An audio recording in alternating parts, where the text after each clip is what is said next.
Bismillahirrahmanirrahim. Assalamualaikum warahmatullahi wabarakatuh. Pada pertemuan ke-6 ini, sesuai dengan silabus yang sudah diedarkan, kita akan membahas tentang negara.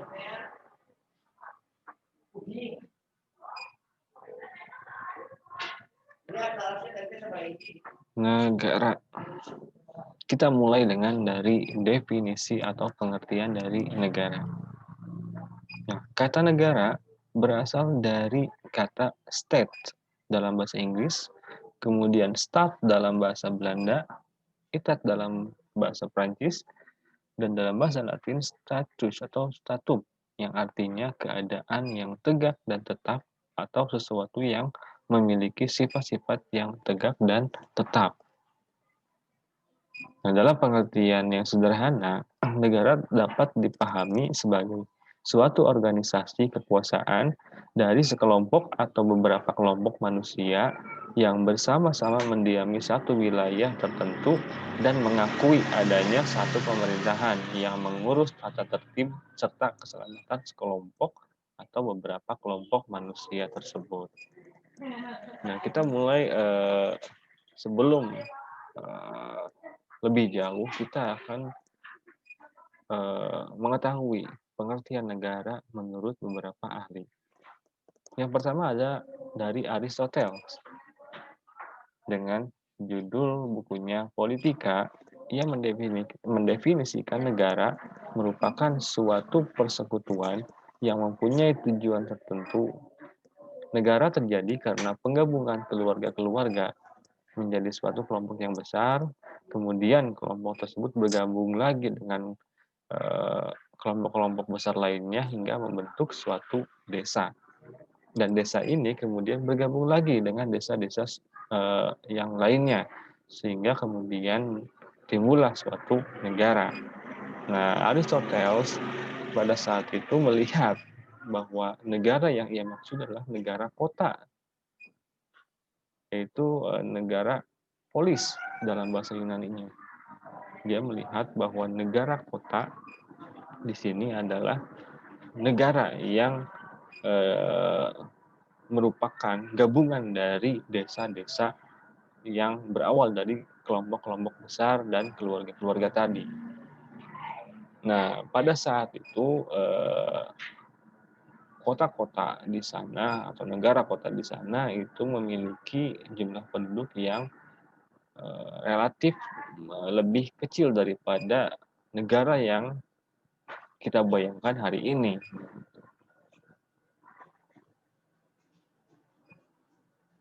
Nah, kemudian kita mengenal tokoh lainnya yaitu George Friedrich Hegel. Dia mengatakan bahwa negara merupakan organisasi kesusilaan yang muncul sebagai sintesis dari kemerdekaan individual dan kemerdekaan universal. Ada juga Santo Agustinus. Dia membedakan negara dalam dua pengertian. Ada yang disebut dengan Civitas Dei, yang artinya negara Tuhan atau the city of God. Ada juga Civitas Terrena atau Civitas Diaboli, yang artinya negara duniawi. Nah, perlu diketahui juga bahwa Santo Agustinus adalah seorang pendeta di gereja yang mana ia lahir pada abad pertengahan, di mana pada saat itu gerak sejarah sangat dipengaruhi oleh gereja. Nah, ini adalah karya dari Santo Agustinus yang sudah diterjemahkan ke dalam bahasa Inggris dengan judulnya The City of God. Nah, yang dimaksud dengan The City of God oleh Santo Agustinus ini adalah negara Tuhan berdasarkan cinta kasih Tuhan yang bersifat immortal, merupakan faktor perekat yang mengintegrasikan negara menjadi suatu kesatuan politik atau political entity. Ya, yakni kepatuhan warga negara terhadap hukum-hukum negara dilaksanakan atas kesadaran kolektif. Semua dilakukan demi mencapai kebaikan bersama. Dan kebaikan bersama ini menjadi perhatian utama dalam negara Tuhan. Nah, sementara dalam negara duniawi, ini didasarkan pada cinta dari diri sendiri, merupakan suatu komunitas yang dibangun di atas jaringan kepentingan sosial, ekonomi, dan politik manusia. Cinta diri ini kemudian mendorong lahirnya ambisi untuk meraih segala nilai-nilai kebesaran hidup yang bersifat hedonistik dan materialistik, dan mendorong motivasi untuk berkuasa dan mendominasi orang lain. Sehingga negara dunia ini dipandang oleh Santo Agustinus merupakan tempatnya para setan dan iblis. Nah, kita harus mencapai negara yang Tuhan, negara Tuhan menurut. Kemudian ada tokoh lainnya, Max Weber. Menurutnya, negara adalah suatu masyarakat yang mempunyai monopoli dalam penggunaan kekerasan fisik secara sah dalam suatu wilayah. Nah, ini lebih ekstrim lagi Max Weber ini. Kemudian ada John Locke. John Locke mengatakan bahwa negara adalah suatu badan atau organisasi hasil daripada perjanjian yang terjadi di masyarakat. Artinya masyarakat melakukan perjanjian terkait dengan berbagai halnya, kemudian menjadi sebuah organisasi dan berakhir menjadi sebuah negara. Terakhir, ada Miriam Budiarjo. Ini Profesor Miriam Budiarjo, ahli ilmu politik, dosen UI. Ia mengatakan bahwa negara adalah suatu daerah teritorial yang rakyatnya diperintah oleh sejumlah pejabat dan berhasil menuntut dari warga negaranya ketaatan pada peraturan perundang-undangannya melalui penguasaan atau kontrol monopolistis dan kekuasaan yang sah.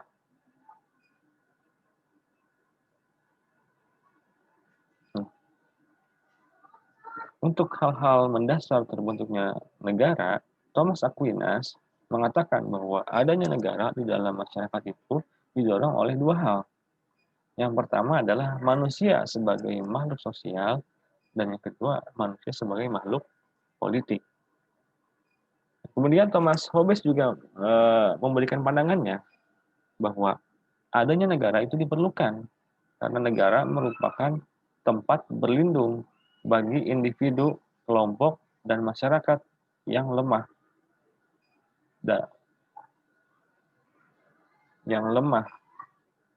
Dari tindakan individu, kelompok, dan masyarakat maupun penguasa yang kuat atau otoriter.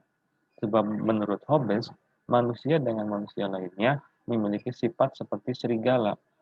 Serigala bagi manusia lainnya tersebut dengan Homo homini lupus.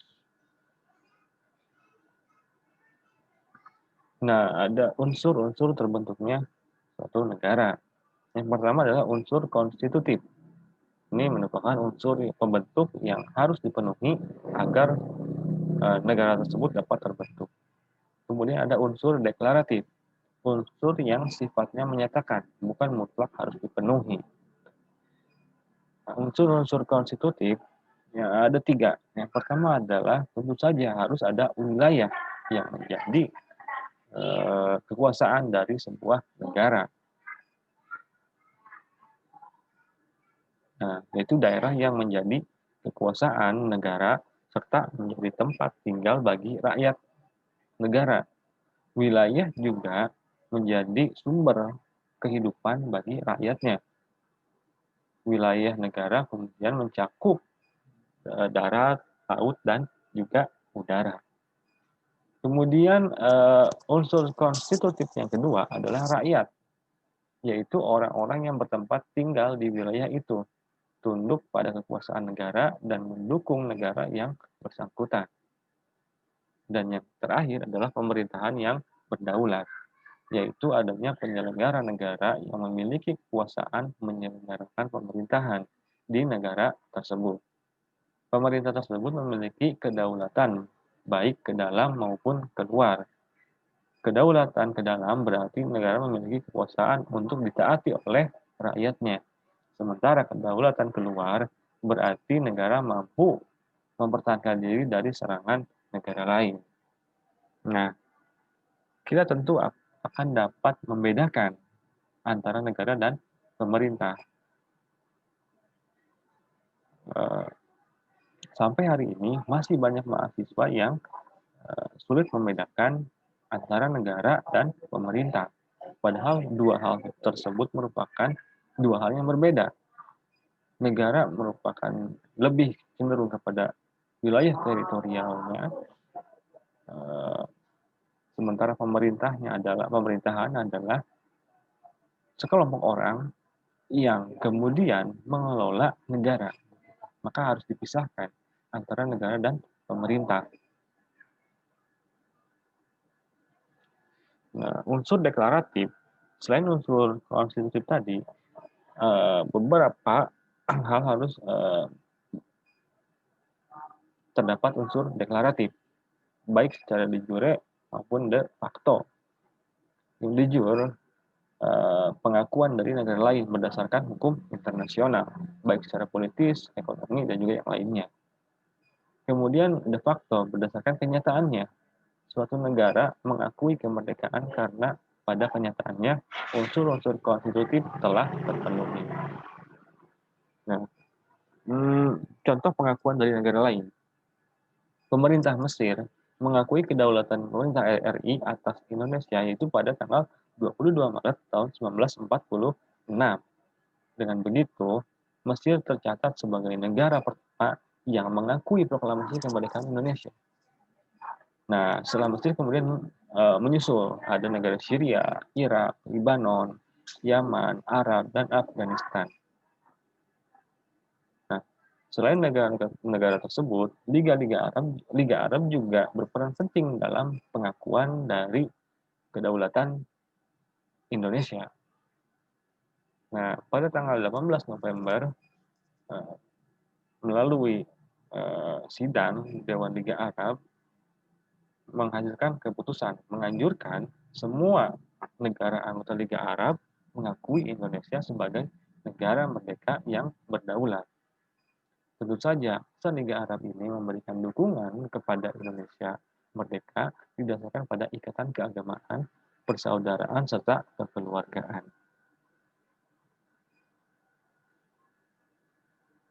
Dan kita harus ingat bahwa Belanda mengakui kedaulatan Indonesia pada tanggal 29 Desember 1949.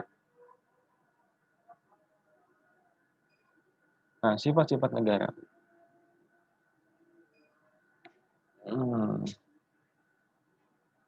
Negara memiliki sifat-sifat khusus sebagai manifestasi dari kedaulatan yang dimilikinya dan yang hanya terdapat pada negara saja, tidak terdapat pada asosiasi atau organisasi lainnya.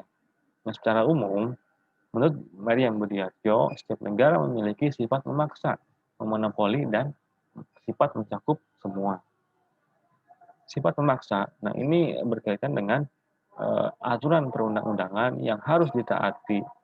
Dan dengan demikian, penertiban dalam masyarakat tercapai serta timbulnya anarki dapat dicegah.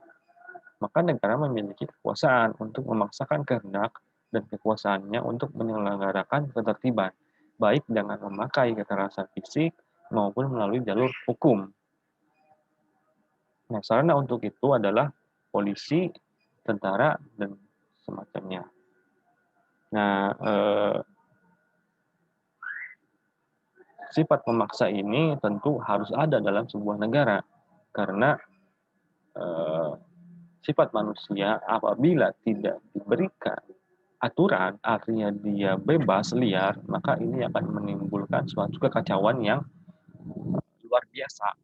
Oleh karena itu, negara memiliki sifat memaksa. Kemudian sifat monopoli, artinya negara memiliki hak untuk menetapkan tujuan bersama masyarakat. Dalam hal ini, negara memiliki hak untuk melarang sesuatu yang bertentangan dan menganjurkan sesuatu yang dibutuhkan masyarakat. Kemudian sikap mencakup semua, all encompassing. Artinya, semua peraturan dan kebijakan negara berlaku untuk semua orang tanpa kecuali. Nah, sebetulnya eh, hukum itu harusnya tajam ke atas, juga tajam ke bawah. Gitu. Karena ya, sifat tadi, sifat mencakup semua, bahwa negara, aturan-aturan yang dibuat negara itu berlaku untuk semua orang. Nah, kemudian fungsi dan tujuan negara. Menurut Maria Budiarjo, pada dasarnya fungsi pokok negara itu terbagi menjadi 4. Yang pertama, law and order, atau melaksanakan penertiban untuk mencapai tujuan bersama dan mencegah bentrokan-bentrokan dalam masyarakat. Dalam fungsinya ini dapat dikatakan bahwa negara bertindak sebagai stabilisator. Kemudian yang kedua, mengusahakan kesejahteraan dan kemakmuran rakyatnya. Fungsi ini dijalankan dengan melaksanakan pembangunan di segala bidang. Ketiga, pertahanan. Hal ini tentunya diperlukan untuk menjaga kemungkinan serangan dari luar. Nah, untuk ini negara dilengkapi dengan alat-alat pertahanan.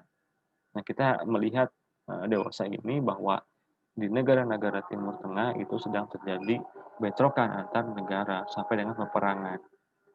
Nah, untuk itu pertahanan sangat dibutuhkan oleh suatu negara. Keempat, kemudian menegakkan keadilan. Hal ini dilaksanakan melalui badan-badan pengadilan. Kemudian selain Miriam Budiarjo, ada juga John Locke yang uh, memberikan fungsi dan tujuan negaranya. John Locke membedakan fungsi negara menjadi 3 fungsi, yaitu fungsi legislatif, membuat peraturan, eksekutif melaksanakan peraturan, dan federatif mengurusi urusan luar negeri dan urusan perang dan damai. Nah, sementara itu, Montesquieu hampir serupa dengan John Locke juga mengemukakan 3 fungsi negara yang populer dengan nama trias politika, dan ini yang kemudian diadopsi oleh sistem pemerintahan kita. Pertama, fungsi legislatif, yaitu membuat undang-undang. DPR, MPR, ini ada di dalamnya. Kemudian eksekutif, melaksanakan undang-undang. Tentu saja ini adalah presiden, wakil presiden, kemudian para menteri. Dan fungsi yudikatif untuk mengawasi agar semua peraturan ditaati atau fungsi mengadili. Dalam hal ini berarti MA atau MK.